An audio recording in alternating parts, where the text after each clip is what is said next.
Hi, historians. Here's a quick tip from me to you regarding grades and some of my comments in the gradebook. So you may or may not have noticed, we're looking at a screen right now for a test student in one of my training courses.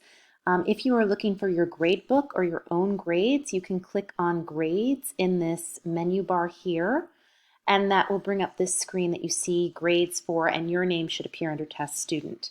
I'm bringing this to your attention because not just scores and grades will be noted in the grade book, but you may also see comments from me. So if you see right here at this first week 1 icebreaker, there's a score of 9 out of 10, but if you click on this little discussion post, it will show you my comments and some instructions I may have given what you have written or what your work is.